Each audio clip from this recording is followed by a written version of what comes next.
ఈరోజు పార్టీలకు అతీతంగా అన్ని పార్టీలు కలిసి మొన్న జరిగిన సింధూర్ ఆపరేషన్లో మన భారతదేశం ఏదైతే అనుకుందో సాధించిన ఘన విజయం అందని చెప్పేసి కూడా చెప్పడం జరుగుతూ ఉంది.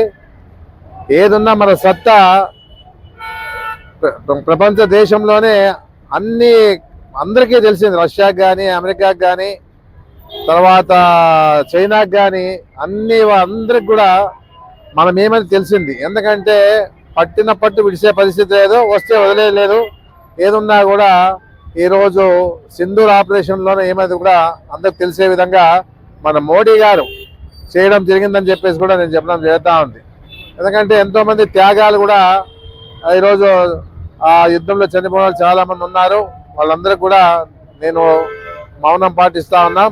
ఏదున్నా కూడా ఒకటే చెప్తా ఉన్నాను నేను, మనం ఏమనేది ఈరోజు మన సత్తాయం అనేది, మన భారతదేశం సత్తాయం అనేది కూడా చూపించడం జరిగిందని చెప్పేసి కూడా మరోసారి తెలియజేస్తా ఉన్నాను. ముఖ్యంగా మన భారతదేశం ఉద్దేశం ఏమంటే మిలిటెంట్లని ప్రోత్సహించాలని చెప్పేసి ఉద్దేశంతో వదిలే ప్రసక్తే లేదని చెప్పేసి ఇప్పుడు గారు మోడీ గారు చెప్తా ఉన్నారు.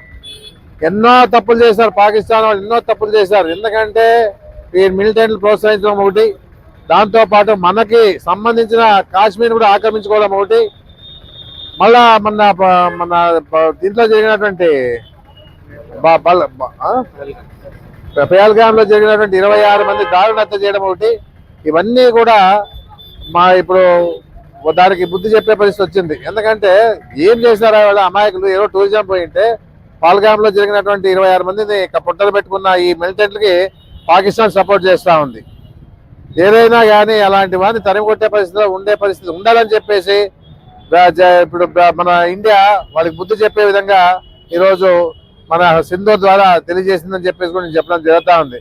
ముఖ్యంగా పాకిస్తాన్ని కూడా వదిలే పరిస్థితి లేదు. ఎందుకంటే వాళ్ళ ప్రోత్సాహంతోనే మిలిటెంట్లలో కూడా పెరిగిపోయిండేది. గతంలో నుంచి చూస్తూ ఉన్నాం.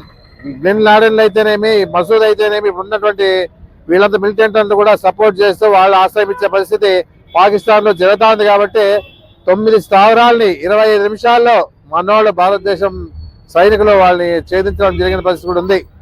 ఏదన్నా ఇలాంటి సమస్యలు వచ్చినప్పుడు ఏ పరిస్థితిలో ఎట్టి పరిస్థితిలో భారతదేశం వెనకడిగేసే ప్రసక్తే లేదని చెప్పేసి కూడా ఈరోజు నిరూపించడం జరిగిందని చెప్పేసి కూడా నేను చెప్పడం జరుగుతూ ఉంది.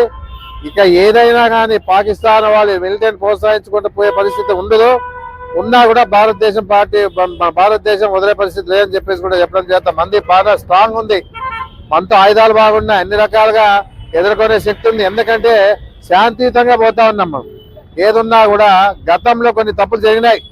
ఎందుకంటే ఆ రోజుల్లో నెహ్రూ గారు ప్రధానమంత్రిగా ఉన్నప్పుడు మన కాశ్మీర్ని అక్రమంగా వాళ్ళు పాకిస్తాన్ వాళ్ళు ఆక్యుపై చేసుకుంటే కూడా ఏమి చేయలేని పరిస్థితి. ఈరోజు ఆ పరిస్థితి లేదు. మోడీ గారు కూడా ఆక్రమించిన కాశ్మీర్ని వాపసు ఇవ్వాలా, నీటి జలాల్లో కూడా మనకు అన్ని విధాలుగా సమానత రావాలని చెప్పేసి ఉద్దేశంతో అది కండిషన్లు పెట్టడం జరిగింది మన మోడీ గారు.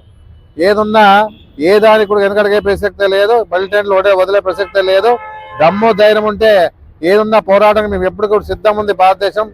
ఎందుకంటే ఇప్పుడు ఉన్నటువంటి పరిస్థితుల్లో చైనా కానీ, రష్యా కానీ, అమెరికా కానీ, మిగతా దేశాలు కానీ మన వైపు చూస్తూ ఉన్నాయి. ఎందుకంటే మనకు చాలా మంది ఇజ్రాయెల్ కూడా సపోర్ట్ చేసింది. ఏ రకంగా కూడా భారతదేశం మంచి పని చేస్తూ ఉంది. వాళ్ళు ఏ విధంగా కూడా తప్పు చేయకపోయినా కూడా ఈ మిలిటెంట్ల ద్వారా, పాకిస్తాన్ సపోర్ట్ చేస్తున్న మిలిటెంట్ ద్వారా కూడా భారతదేశం ఎంటర్ అవుతా ఉన్నారు.